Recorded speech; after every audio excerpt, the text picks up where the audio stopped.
What a beautiful day to take a video of garden.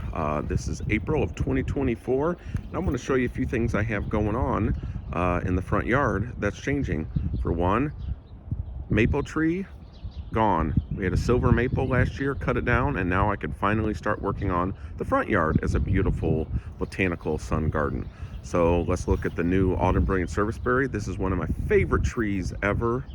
I'm so glad I finally get to have one. I tried one in the backyard where there was a few hours of sun, but it just never did well because these bad boys just need a lot of sun.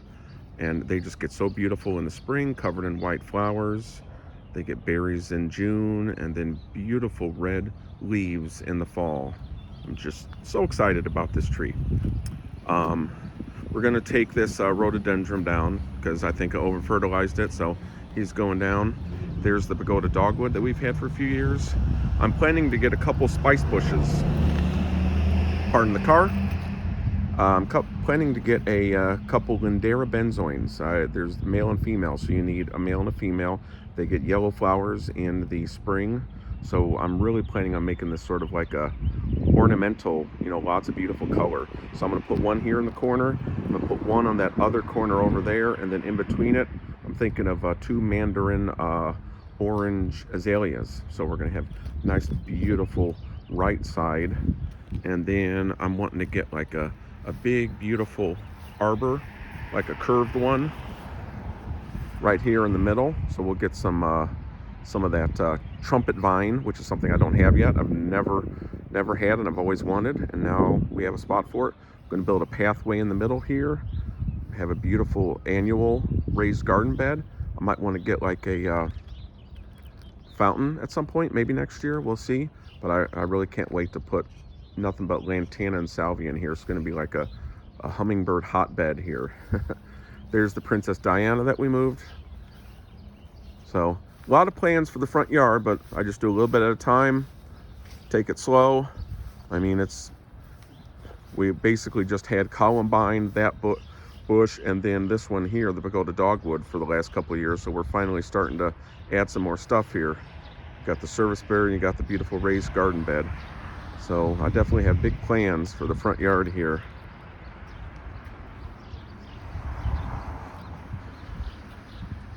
Let's just kind of take a look while I move to the backyard. There's a couple things I want to show you.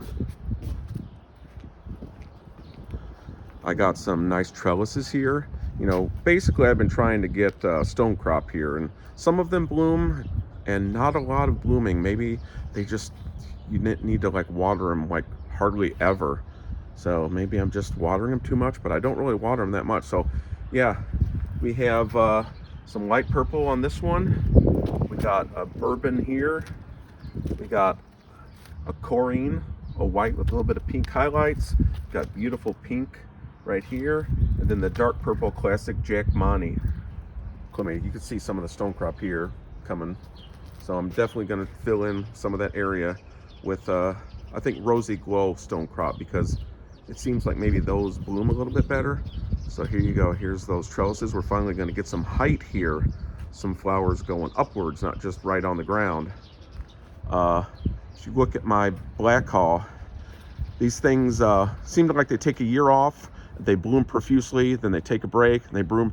Look at this. You're gonna have to come back here later in a couple months. Just look how many buds there are. Oh my goodness, this is going to be gorgeous.